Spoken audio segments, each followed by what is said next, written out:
Бисмиллахиррахманиррахим. Бардык мактоолорубуз жаратуучубуз Аллахка болсун.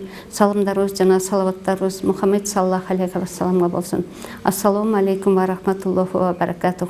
Урматтуу телекөрүүчүлөр, Дилазыктын бүгүнкү көрсөтүүсүндө адам акысы тууралуу сөз кылмакчыбыз. Бүгүнкү биздин Дил маектин коногу азыркы учурда ардактуу иш алууда жүргөн өмүрүнүн көпчүлүк учурун ушу эл агартууда кызмат кылган эжекебиз Асылкан Темирбаева. Асылкан эже, биздин маектерге куш келипсиз. Ошол биздин жашообуздагы эң маанилүү маселелердин бири болгон адам акысы тууралуу сөз көзгөп берсеңиз. Бисмиллахиррахманиррахим. Бизде алсыз кулдарыны ыйман нематы менен азыктандырган, сыйлаган Аллах субханаллаху таалага эсепсиз мактоолорубуз болсун. Эки аламдын нуру сүйүктүү пайгамбарыбыз Мухаммед саллаллаху алейхи ва салламга салаваттарыбыз жана саламдарыбыз болсун. Аллах субханаллаху таала инсанды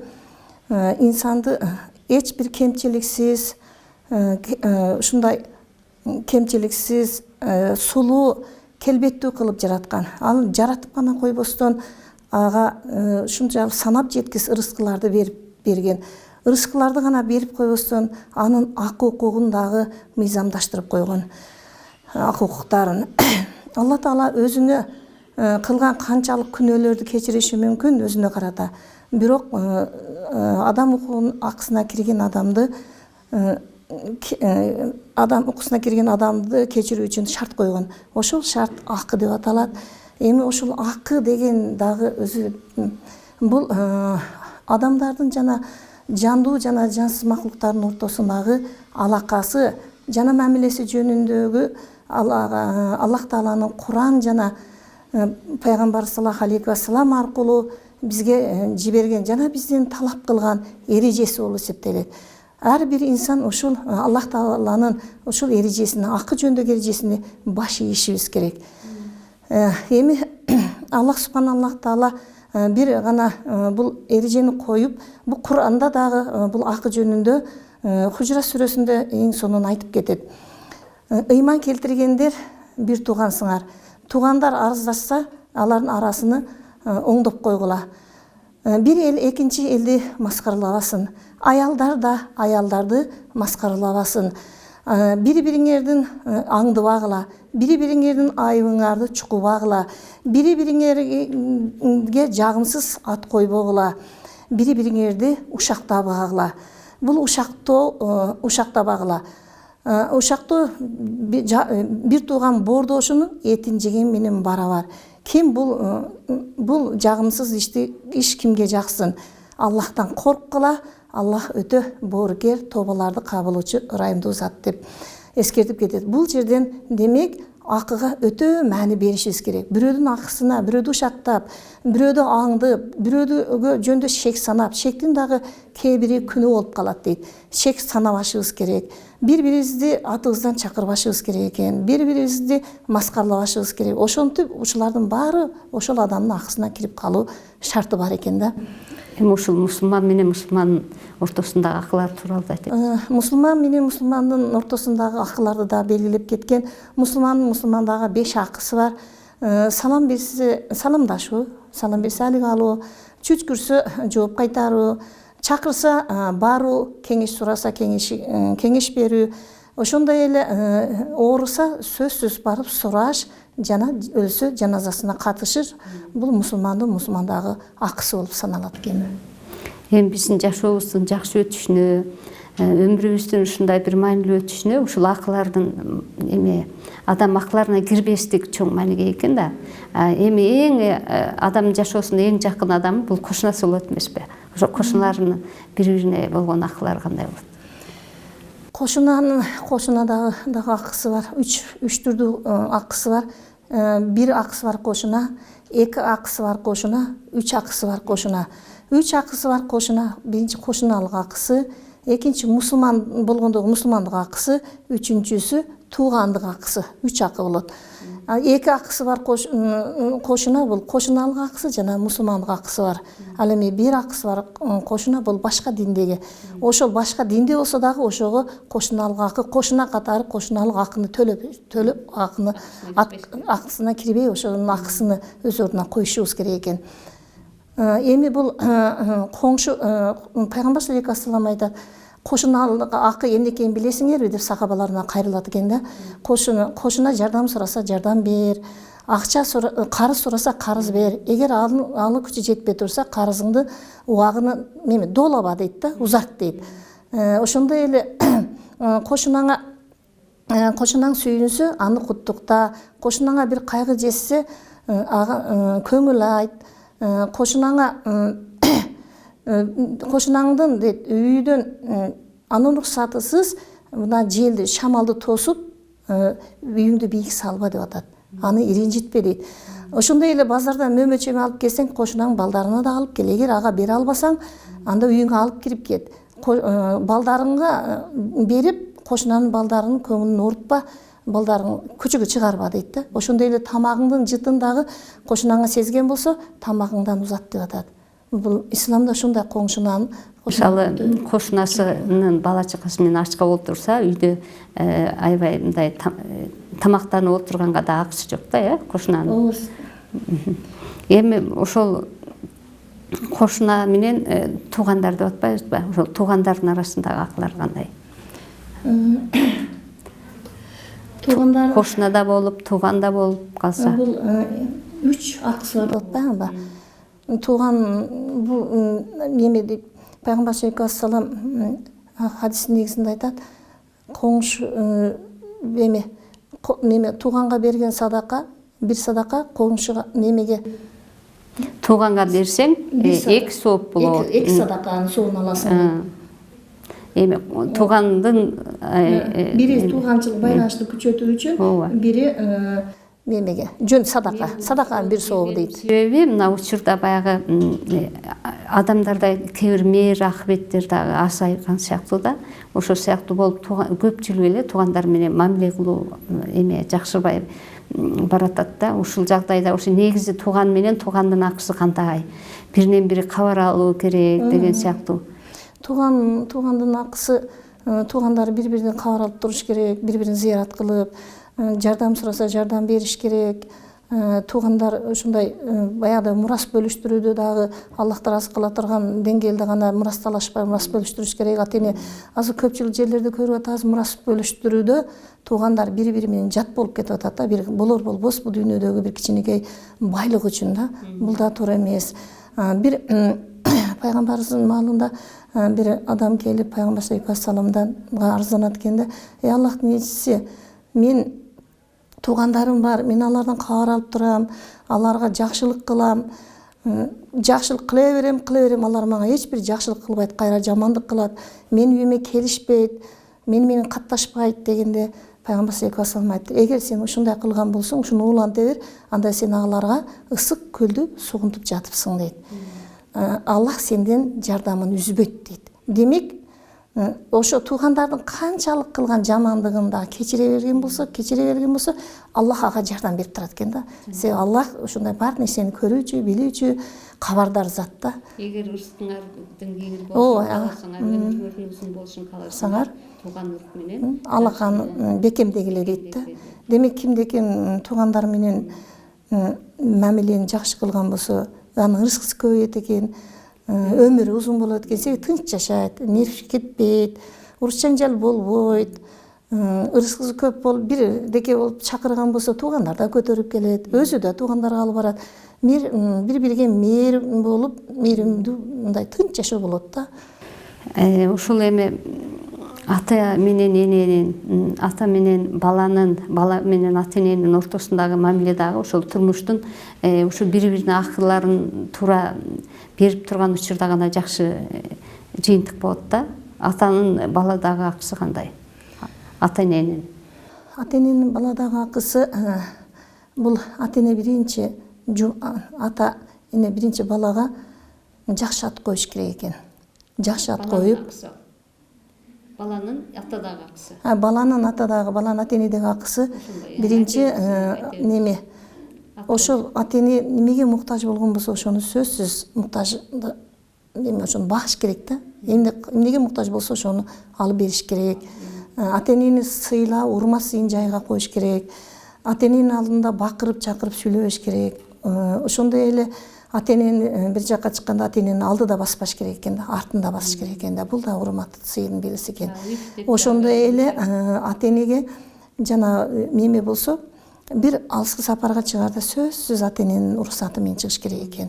Ата-эне бир жакка жумшаган болсо, уф дебеш керек. Куранда ошо ата-энеге уф дебегиле деп келет да. Куранда ата-энеге жакшылык кылгыла дейт. Ата-энеге мамилени жакшы кылгыла дейт. Алла Таала ошо ата-эне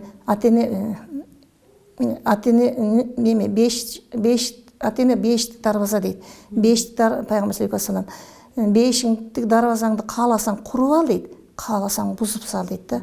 Демек 5ке кире турган бала сөзсүз ата-энесин сыйлаш керек экен да. 5ти үмүт кылган бала ата-энесиге кызмат кылыш керек экен.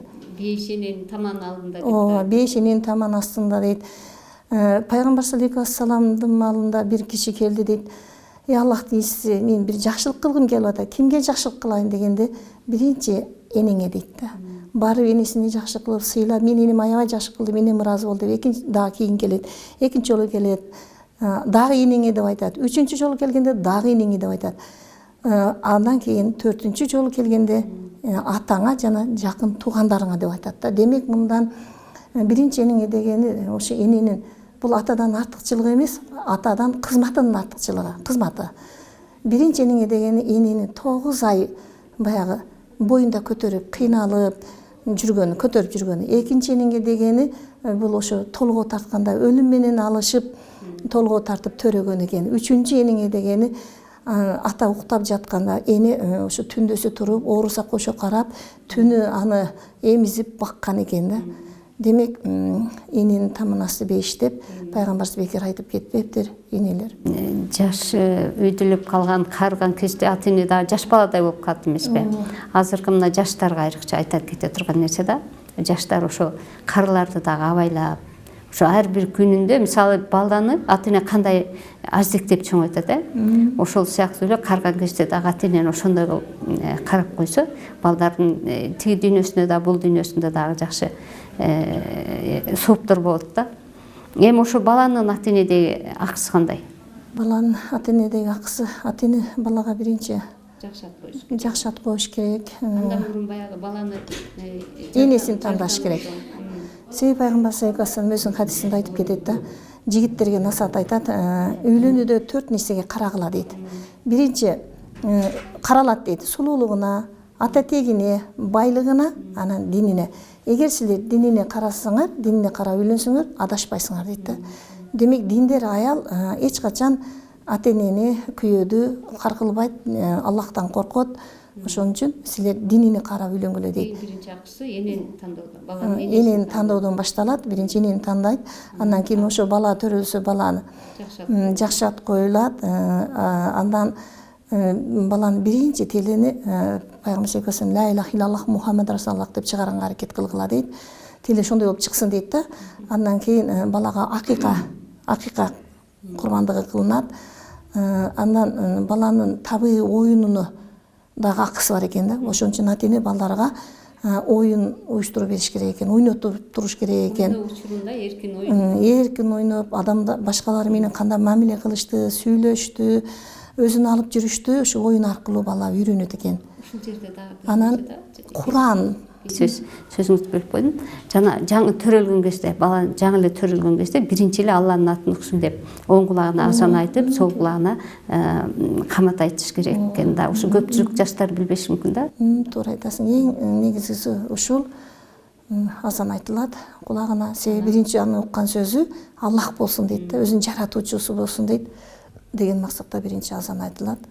Себеби ошол пайгамбар саллаллаху алейхи вассалам айтат, бала дейт мусулман абалда төрөлөт, бирок анын ата-энеси отпараст же бутпараст же мажуси же христиан кылып тарбиялат дейт да. Демек биринчи эле кулак азан айтылганы демек ал мусулманчылыктын белгиси. Жана ошо диний тарбия менен Алланы таанытып, туура жолго салып коюшу, үйлөндүрүшү, тарбия бериши дагы да балдарына ата эне дагы акысы. Ошондой эле бул акы тууралуу пайгамбар саллаллаху алейхи вассалам ушундай биздин ошо сүйүктүү пайгамбарыбыз ошо акыга өтө маани берип, ушунчалык өзү пайгамбар болуп, бүтүн аламга пайгамбар болуп жөнөтүп дагы ушунчалык акыдан корккон экен да. Эмесе бул Аллахтын өкүмүн аткарган, Айша энеңиз айтып атат, муну тирүү Куран эле деп атат. Куранды тирилткен адам деп атат. Куранда Алла Таала эмне буйруган болсо ошону так аткарган адам. Ушул адам өлөрүн жакындап калганда эме деп айтылат, кайрылат экенде сахабаларына. Мен да силер сыяктуу эле бир адаммын. Мен да силердин акыңарга кирип калышым мүмкүн. Эгер кимдин жонун урган болсом, келип мына менин жонум урсун дейт. Кимдин мал мүлкүн алган болсо, мына мал мүлкүм келип мал мүлкүн алсын дейт. Эгер кимдин абирине тил тийгизген болсом, келип өчүн алсын дейт да. Ошондо эгер мен үчүн эң сүйкүмдүүңөр, эң жакшыңар ошо менден акысыны алгандар дейт. Мен дейт Аллахтын алдына, өзүм жаратуучум алдына жүрөгүм таза бойдон силер менен адалдашып, таптаза бойдон баргым келет да. Баргым келет деп айтат. Ошондо бир киши чыгып, Аллах нечиси менин сизде 3 дирхам карызым бар дейт да. Качан алган элең дегенде ошондой бир адам келип сизден карыз сураганда мен бергилем десем, берген эдем дегенде анан 3 дирхам берип кой, фадыл деп 3 дирхам бердирет. Ошондо андан кийин бир пайгамбар саллаллаху алейхи вассалам согушка жөнөрдө бүтүн сахабаларын катар тизип ошондой насааттарын айтчу экен да. Дарактарды кыйбагыла, үйлөрдү өрттөбөгүлө, карыяларды өлтүрбөгүлө, аялдарды, балдарды өлтүрбөгүлө. Ошондой эле чиркөөлөрдө ошо Аллахты зикир кылып отурган адамдарга тийбегиле деп. Ошентип катар тургузганда бир сахаба ошондой карды чоң экен да, алдыда туруп калганда мисбагы менен курсагыңды тарт деп мисбак менен түртүп койгон экен. Баягы ошол адам келип пайгамбарыбыздан мен сизде өчүмдү алам. Мен өчүм бар, сиз мени курсагыма түрткөнсүз дейт экен да. Дегенде Умар разияллаху анху чыдабай кетти. Сен Аллахтын несин түртөсүңбү? Өч алмакчысыңбы? Сен эмне деп атасың сен? Мына канча өч алсаң, мына мен даярмын, менден өчүң алды деп чуркап чыгат дейт. Андан кийин али, Умар, сага караганда мен жакыныраакмын. Бул мен абасынын баласымын, күйөө баласы болом. Менден ал өчүңдү. Пайгамбарыма тийбегин, мен кайнатыма тийбегин дейт экен да. Дегенде Хасан Хусайын неберелери бул бизге караштуу, биздин тайтабыз болот, бизден ал дейт экен деп алар да журкап чыгат дейт. Ушунчалык сахабалар пайгамбар саллаллаху алейхи вассаламды ушунчалык жакшы көрүп коргошкон экен. Анан пайгамбар саллаллаху алейхи вассалам тым тургула дейт экен. Дегенде аны баягы киши келип, мени курсагыңызды ачың дейт экен да. Анын курсагын ачканда, баягы курсагын ачып пайгамбарыбыз курсактарын денесин аябай ыйлайт дейт да. Ыйлайт дейт. Ыйлаганда сахабалар да ыйлап кирди. Анан пайгамбар саллаллаху алейхи вассалам барын токтотуп, эмне үчүн мындай кылдың дегенде, мен азыр согушка кетип атам. Эгер шейит болгон болсом, сиздин денеңизге тийген денем тозокто отко күйбөсүн деп ушуну кылдым деп айтат экен да. Биз истоп жүргөн кезибизде эме Мукай Шаскулов деген агайыбыз айтканда, бүлүнгө биз эме согушка катышкан экен да. Анан атасы согушка жиберип атканда айтыптыр да, балам бүлүнгөн жерден бүлдүргө алба деп койгон экен. Ошону эми баягы бирөөнүн акысына кирбе деп согушта канча дүкөндөр чачылып жатат дейт. Эчтекени карабай келдим дейт да, мен келдим, тирүү келдим, ошончо нерсе атамдын бир акыл насааты менен дейт. Эми муну менен эмнени айткым келип атат? Биз мисалы ушул учурда бирөөнүн акысынан эме абайлап бирөөнүн акысын коркуп эме кылыш керек экен да. Анткени акыретке барган кезибизде деле Алла Таалам күнөөлөрүңдү кечирем, бирок адам менен болгон мамиледе бирөөнүн акысына кирип калган болсоң, ошол адам менен өзүң чечиш деп. Же болбосо бул дүйнөдө чече албасаң, тиги дүйнөдө соопторуң менен бөлүшүп эме кыласың. Кутулушуң керек дегендей ойлорду айтат экен да. Пайгамбар саллаллаху алейхи вассалам ушул жерге дагы жаңы муфлисти айттымбы? Муфлис жөнүндө. Үзүп коесуң. Буякты карап атам. Айта бер, айттым деп айта бер. Муфлис ким? Муфлис деп бул пайгамбар акасым сахабалардан сурап атат, муфлис деген эмне билесиңерби дейт. Муфлис деген бул сахабалар айтат, эчтекеси калбаган, мал мүлкү калбаган инсан дейт. Ал кыямат, бул менин кыямат күнү менин үммөттөрүм дейт. Намаздары менен, орозосу менен, зекеттери жана кылган эксан кайыр садакалардын сооптору менен келишет, бирок бирөөнү сөгүп коюп, бирөөдү уруп коюп, бирөөгө зулум кылып, бирөөдү ушактап коюп, бирөөдү аңдып дейт. Ошентип бирөөнүн канын төгүпгөн абалда келет. Эсеп кысап болордо бүтүн зулум чеккен адамдар алардын кылган соопторунан акыларын алышат дагы. Эгер сооптору жетпесе, күнөөлөрү мойнуна артылып, туура дозокко барат деп айтылат. Бул жерде акы өтө кыйын экен, акы маселеси өтө терең маани беришибиз керектигин айтып кетип атат да. Ошондой эле бул Аллах Тааланын акысы. Аллах Тааланын акысы бул эме? Аллах Таала бизди жаратып, бизге ушунчалык улуу неаматтарды берип атат. Мисалы, Аллах Тааланын акысы ушу биринчи Аллах Таалага ыйман келтирүү. Анын жалгыздыгы, анын бирдигине, барлыгына, анын улуу жаратуучу сыпаттарына, дубаларды кабыл кылуучу, багуучу, кечирүүчү, сабырдуу жана башка толтура сыпаттарына ыйман келтирүү. Эми Аллах Таала андан кийин анын парыздарын, Аллах Таала буйруган парыздарды аткаруу. Аллах Тааланы ыраазы кылыш үчүн жакшылык иштерде жарышып, Аллах Тааланы ыраазы кылууга шашылуу. Андан кийин Аллах Таала берген тагдырга сабыр кылуу, моюн сунуу, сабыр кылууда, ибадатта сабыр кылуу, кайгы капакка келгенде сабыр кылуу, ушундай сабырлоо. Ошондой эле эң негизгиси Аллах Тааланы сүйүү. Ушул эң негизги акысы болуп эсептелет. Аллах Тааланы сүйүү үчүн биз Аллах Таала жөнүндө көп пикир кылышыбыз керек. Эми Аллах Таала жөнүндө мисал үчүн пикир кылыш үчүн өзүбүздүн эле жаралышыбызды алайлы. Дене мүчөбүз эле Аллах Таала бизге көрөргө көз берди. Көзүбүз менен бүт ааламды мен жараткан нерселерди көрүп мени таанысын деген максат менен көз берип атпайбы? Менин китебимди окуп, Куранды окуп, эки дүйнө бактылуу болсун деп бизге көз берип атпайбы? Максаты ушул да эми. Ушул берген көзүм менен бири-бириге ушундай мээрим көзүн чачсын, үй бүлө өскүсүн, бири-бири менен ынтымакта, бир туугандыкта жашасын деп бири-бирине көз берип атпайбы Аллах Субханаллах Таала? Эми ушул көздү, мисалы, бир эле көздү алып атам да мен азыр. Көздү эгер бирөө жарым сен $1000 сатасыңбы десе, сатат беле, эч ким сатпайт да. Мунун баасы жок, эч кандай баасы жок. Бирок ушунун кадырыны, ушунун акысыны билбейт экенбиз да. Бир 70-тен ашкан чал абышка больницага жатып көзүн операция кылдырыптыр. Болгон окуя. Көзүн операция кылдырып, чыгарды врач, 10 күн жатыптыр, чыгарды врач ага операциянын акысын төлөп коюң деп чек бериптир. Чек бергенде баягы карыя ыйлайт экен да. Врач айтат экен, эмне ыйлап атасыз? Акчаңыз жокпу десе, акча жерге кирсин. Мен 70-ке чыкканга чейин көзүмө Аллах Таала мага көз берди. Көзүмдө ар кандай нерсеге колдондум, бирок Аллах Таала мага чек жөнөткөн жок. Сен де 10 күн жаттым, сен мага чек берип атасың. Мен ушу 70 жыл өмүрүмдө Аллах Таала берген ушу көздүн акысын төлөбөппүн.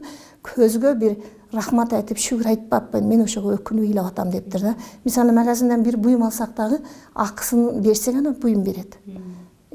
Пулубузду да беребиз, ага рахмат дагы айтып чыгабыз. Эмне үчүн биз Аллах бизди жараткан Аллах Субханаллах Таалага рахмат айтып шүгүр айтпашыбыз керек. Сөзсүз рахматты көп айтып көп пикир кылышыбыз керек экен. Ушул эме бирөөнүн акысы тууралуу жакында мен бирөөдөн угуп калдым да. Эме дейт да. Бирөө менен мамиле кылганда айрыкча кайры диндерден абайлагыла деп атат да. Мисалы исламда эмес, башка диндегилерден бирдеке мамиле кылган болсоң, ашырып бергиле дейт. Анткени алар тиги дүйнөгө барганда аларда ыйман болбойт экен да. Алар жанагы өзүнүн акысына жараша сооп албастан ыйманын асылат экен да. Ыйман берсе гана мен ыраазы болом депчи. Ошон үчүн баягы башка диндегилер менен мамиле кылган кезде айрыкча азыр биздин турмушубузга мына кытайлар менен мамиле кылуу болуп атат. мен муну неге айтып атам, эми ушу жалпы көрөрмандардын кулактарына кирип калса, ошону өздөрүнүн турмушунда пайдаланса деген максатта айтып атам да. Асылкан эже, мына эң сонун элге журтка пайдалуу жакшы кеңештериңизди, дин исламдан жакшы кабар насаттарыңызды айтып бердиңиз. Сизге Аллах ыраазы болсун. Ошол жалпы телекөрүүчүлөрдүн атынан сизге ыраазычылык билдирем. Аллах ыраазы болсун сизге. Урматтуу телекөрүүчүлөр, мына бүгүнкү көрсөтүүбүз дагы соңуна чыкты. Кийинки көрсөтүүдөн көрүшкөнгө чейин ассаламу алейкум ва рахматуллахи ва баракатух.